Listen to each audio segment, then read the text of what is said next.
नमस्कार दोस्तों, मैं हूं अनिल सिंह राठौर और मध्य प्रदेश यानी MPPSC के डिस्कशन प्रोग्राम में आपका स्वागत है।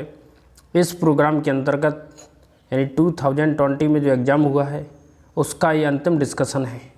इस डिस्कशन के अंतर्गत हम बचे हुए सारे क्वेश्चन को डिस्कस करेंगे।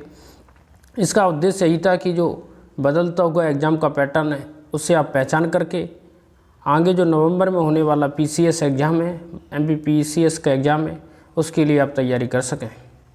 ये आपको एक रोड मैप और एक वे ऑफ लर्निंग प्रोवाइड करेगा ताकि आप आगे आने वाले समय के परीक्षा के लिए उतनी ही शिद्दत से तैयार हो सके। आपका 81 क्वेश्चन है, मध्य प्रदेश में कुल वनों के कितने प्रतिशत भाग पर सागौन के वृक्ष पाए जाते हैं। सागौन के वृक्ष के मामले में आपको ये मालूम ही होगा कि जो मध्य प्रदेश है वो पहले स्थान पर है, विशेषकर जो है सागौन वृक्ष के मामले में। तो यहाँ पर बात हो रही है सागौन के वृक्ष की, राइट। 15%, 20%, 25% और 30%। ये एक फैक्चुअल क्वेश्चन है जो कि मध्य प्रदेश की आप जो कृषि व्यवस्था है उसके अंतर्गत देख सकते हैं, या फिर जो अभी न्यू रिपोर्ट आई थी स्टेटस ऑफ फॉरेस्ट रिपोर्ट, उस रिपोर्ट को यदि आपने पढ़ा होगा तो आप शायद इसका उत्तर दे सकेंगे। जो वन रिपोर्ट है वो प्रत्येक 2 साल में प्रकाशित की जाती है। तो जो न्यू रिपोर्ट है 2019 में आई थी, उस रिपोर्ट के अनुसार सागौन के वृक्ष आपको यहाँ पर मिलेंगे देखने को 20%। इसका आंसर होगा 20%। अगला क्वेश्चन है कि बेतवा नदी निकलती है, यानी निम्नलिखित आपको पहाड़ियाँ दी गई हैं, उन पहाड़ियों में से कहाँ से बेतवा नदी निकलती है ये आपको बतलाना है। अब आप इसे कैसे करेंगे, देखिए ये क्वेश्चन बहुत ही कंसेप्चुअल है।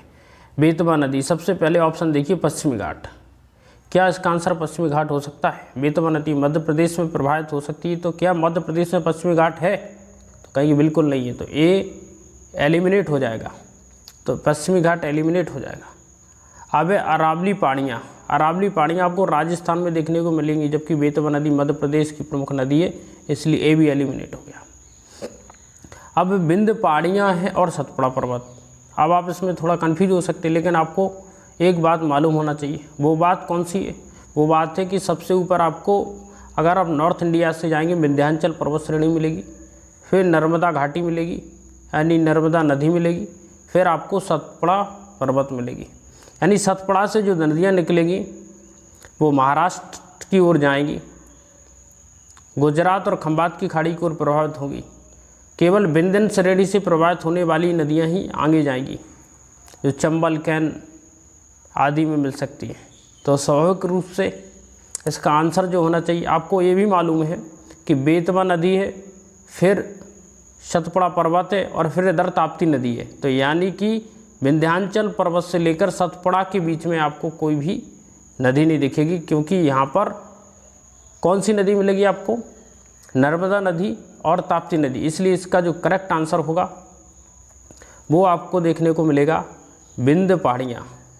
आपको इसके लिए आपको नॉलेज की ज़रूरत नहीं, बस कॉमन सेंस की ज़रूरत है, और आप इंटीग्रेट कीजिए, सब्जेक्ट को इंटीग्रेट कीजिए, तब आप एक सटीक आंसर तक पहुँच पाएंगे। अगला क्वेश्चन है, मध्य प्रदेश के किस भाग में वार्षिक तापांतर अधिक रहता है? कॉमन सेंस के क्वेश्चन है।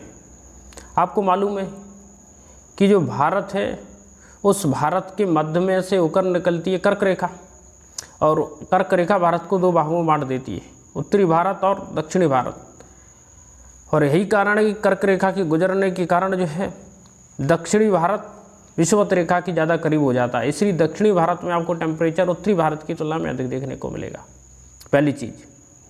और आप अब देखिए कि मध्य प्रदेश के मध्य से यदि कर्क रेखा गुजर रही है, जो कि रायसेन जिले से गुजरती है मध्य प्रदेश के, तो स्वाभाविक रूप से उसके कर्क रेखा के पास में कौन सा भाग रहेगा?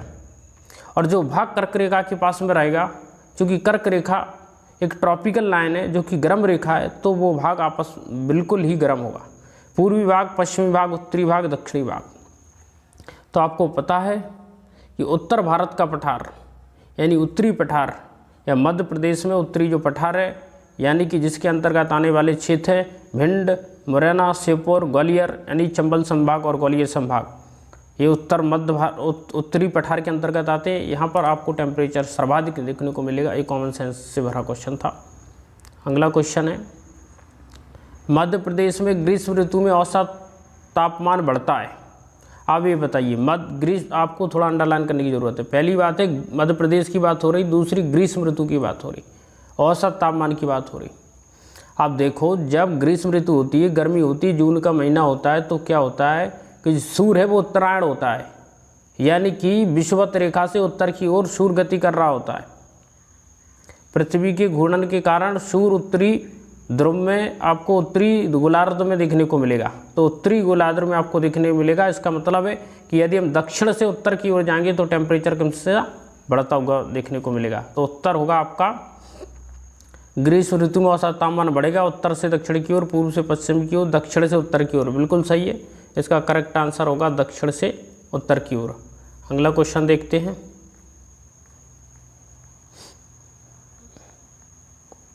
अगला क्वेश्चन है कि अधात्विक खनिज, कॉमन सेंस भरे सारे क्वेश्चन है, कितने शानदार क्वेश्चन पूछे गए। अधात्विक खनिज, धातुओं की क्या विशेषता होती है? धातुएं विद्युत की सुचालक होती है। एक ही विशेषता याद करने की जरूरत है, आघातवर्तनी होती है, जबकि धातुएं कुचालक होती है।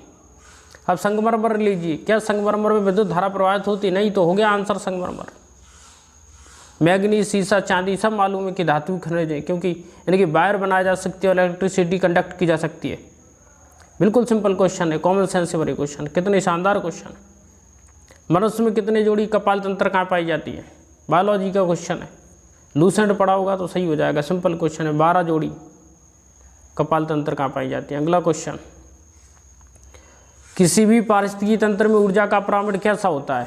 ऊर्जा का प्रवाह हमेशा सीधा होता है, हमेशा याद रखो। ऊर्जा का पिरामिड हमेशा सीधा बनेगा, शायद फायद कुछ नहीं होता है। जो वनस्पति होती हैं, हरी वनस्पति, उनके ऊपर शाकाहारी निर्भर होते हैं, शाकाहारी के ऊपर मांसाहारी निर्भर होते हैं। पिरामिड हमेशा सीधा होता है, ऐसा नहीं पेड़ पौधे जो है मांसाहारियों पर निर्भर हो जाएं, मांस खाने लगे। तो ऊर्जा का पिरामिड सीधा पिरामिड होता है। एग्जाम्पल, एक वृक्ष के अंतर्गत एक वृक्ष है जो शाकाहारी है, उसके ऊपर बहुत सारे जीव जंतु निवास करते हैं, जिन्हें जो पत्तियां खा करके, पेड़ों से फूल फल प्राप्त कर करके ऊर्जा को प्राप्त करते हैं। ऊर्जा का पिरामिड हमेशा सीधा रहता है, यानी ऐसा नहीं कि पेड़ पौधे जो है उन पक्षियों को खाने लगे। घट पड़ रही एग्जाम्पल, यहाँ पर अपवाद हम नहीं लेंगे। अगला क्वेश्चन है, भोजन में मोनोसोडियम ग्लूटामेट का उपयोग किया जाता है। ये थोड़ा मान सकते हैं कि आपको नहीं आता हो, लेकिन यदि जो पेपर आते हैं, आप कुछ मिठाई वगैरह खाते हैं तो उनके ऊपर जो रंग बिरंगे कलर आपको लगे रहते हैं, वो कलर दरअसल स्वाद बढ़ाने के लिए उसका यूज किया जाता है, फ्लेवर के लिए यूज किया जाता है। तो स्वाद बढ़ाने में यानी फ्लेवरिंग में इसका यूज होता है। तो मोनोसोडियम ग्लूटामेट MSG का उपयोग जो है स्वाद बढ़ाने के लिए किया जाता है। ऐसा इसलिए करते हैं ताकि जो दुकानदार है उनकी बिक्री बढ़ सके। आगे देखिए, कुछ क्वेश्चन और हैं अभी। आपदा प्रबंधन एक्ट कब बनाया गया था? तो आपदा प्रबंधन अधिनियम कब आया था मालूम है?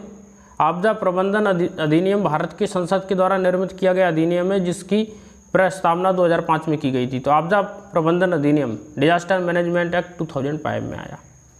निम्न में से कौन सी बीमारी कोरोना वायरस से संबंधित है? जरा अब आप इसे देखिए, कितना शानदार क्वेश्चन आया। MERS, Middle East respiratory syndrome, MERS एक कोरोना बीमारी का नाम है।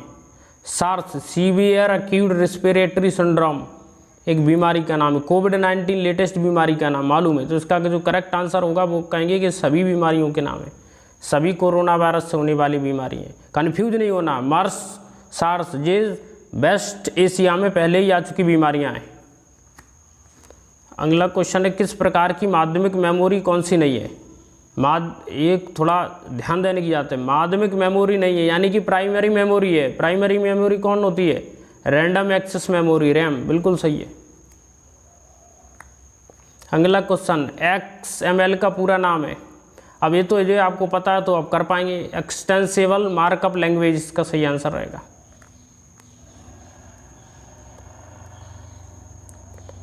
अगला क्वेश्चन है, माइक्रोवेव में विद्युत चुंबकीय तरंग होती है, कितनी होती है माइक्रोवेव में विद्युत चुंबकीय तरंग? बताइए। 1 गीगाहर्ट्ज से 300 गीगाहर्ट्ज, फैक्चुअल क्वेश्चन है। साइंस से पूछा गया। ब्लू फिश एक प्रकार का क्या है? असमित encryption algorithm, hashing algorithm, digital हस्ताक्षर एल्गोरिथम, असमित एल्गोरिथम। तो ये साइंस एंड टेक्नोलॉजी से पूछा गया, साइबर अटैक से संबंधित है, सम्मित इनक्रिप्शन एल्गोरिथम। अगला क्वेश्चन है, रोबोटिक्स के संदर्भ में पूमा क्या है? Programmed utility machine for assembly, programmable used machinery, programmable universal machine for assembly, programmed utility. तो क्या इसका आंसर रहेगा? इसका रहेगा programmable universal machine for assembly. अगला क्वेश्चन है, 2011 की जनगणना के अनुसार मध्य प्रदेश में सर्वाधिक लिंगानुपात किस जिले का है? तो ये तो मालूम ही होगा भाई, अब तैयारी कर रहे हैं तो बालाघाट जिला है जिसका लिंगानुपात सबसे ज़्यादा है। अगला क्वेश्चन ये है आपका, मध्य प्रदेश का फसल के क्षेत्र में विकास दर वर्ष 2016-17 में कितनी थी? अब ये क्वेश्चन ऐसा है कि जो क्वेश्चन आपको अटेम्प्ट करने के लिए नहीं है, क्योंकि 2016-17 के करंट अफेयर्स का ये क्वेश्चन रहा होगा उस समय के स्तर पर, राइट। आंसर तो इसका 39.85 लगभग 40% थी उस समय के स्तर पर। क्वेश्चन 98, निम्नलिखित में से कौन सा खनिज मध्य प्रदेश में पाया जाता है? सिर्फ मध्य प्रदेश में बात हो रही, दूसरी जगह देखने को नहीं मिलेगा। तो हीरा ही है, मध्य प्रदेश में पाया जाता, पन्ना में हीरा की खदान का नाम है मझगवा। मझगवा हीरे की खदान केवल मध्य प्रदेश में मिलेगी पूरे भारत में। और ये second last question, Madhya Pradesh में जनजातीय संग्रहालय कहाँ अवस्थित है? राजधानी भोपाल में जनजातीय संग्रहालय, उसमें अभी एक कार्यक्रम का आयोजन किया गया था, करंट अफेयर्स का क्वेश्चन है।